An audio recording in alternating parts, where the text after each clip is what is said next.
Well, I'm pleased to announce that I'm boxing October 30th at the York Hall, Bethnal Green. It's going to be televised by Sky. It's going to be my first show that I'm boxing on Sky, headlining myself. I'm going to be defending my Commonwealth title.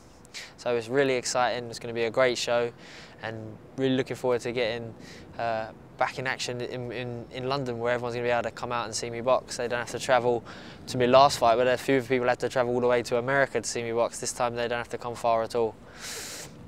Unfortunately, at this moment in time, I cannot announce an opponent. It's not my fault. It's that I'm not trying to seek out easier opposition. You know, I'm not trying to dodge the big guns. I feel they're trying to avoid me. That's how it seems at the moment. No one more evidently than Cole Dodger Dilks, who's all summer been saying he wants to fight me, he wants to take my Commonwealth title. He owns this Commonwealth title, but you know, as soon as things start coming together, as soon as my TV date is announced and we have a set time and venue and things are coming together nicely, he announces that he's scheduled to fight James Destined to Fail for allegedly less money and definitely for a meaningless title. That's sad, Cole. You know, I'm disappointed with you. You know, you talk a good game, but it turns out that you don't want to take chances. You don't want to get to the top the hard way. You want to take the easy route. I think you've openly stated that over the summer, that the easy route is what you're taking, and you're definitely taking that with James Destined to Fail.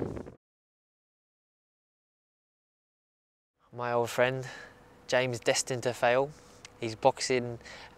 His next fight's going to be a British title eliminator, which, you know, is sad. The powers that be have granted him a British title eliminator. It may not seem like much on the surface, but to me it seems like he's being conveniently slipped in to fight for this soon-to-be vacant British title.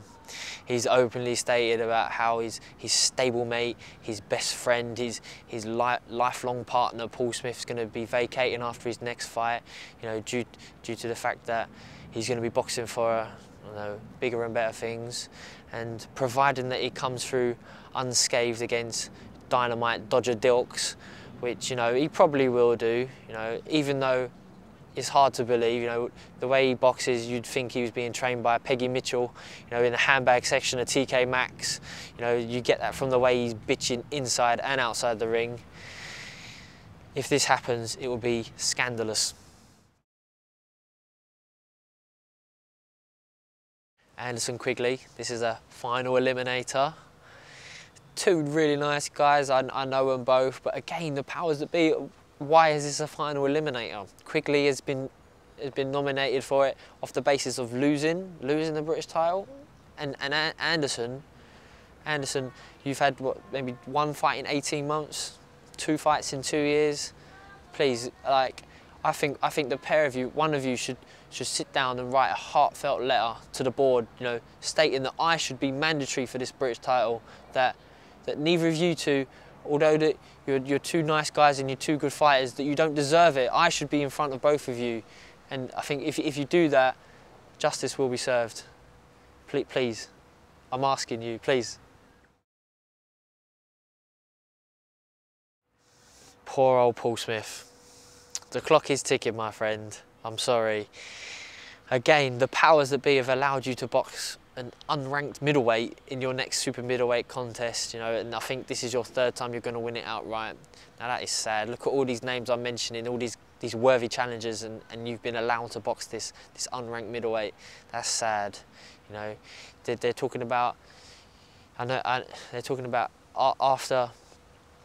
after you win this and you win it outright, that you're going to vacate and box for a world title. If so, in which sport? That's what I want to know, Paul. I'm sorry. I know your brother Liam won't be happy that I'm saying all this. You know, he's been on the internet already moaning about me, just telling it as it is. But Paul, please, I hope you win your next fight. I really do. And then, like, man up and fight me. I was the first one to ask to fight you. I'm the worthiest challenger. And before you vacate and box for, I don't know, whatever's next, please fight me. Please. Do yourself a favour and fight me. People, it's not really my style to trash talk. It's not in me. I just feel frustrated at this moment in time.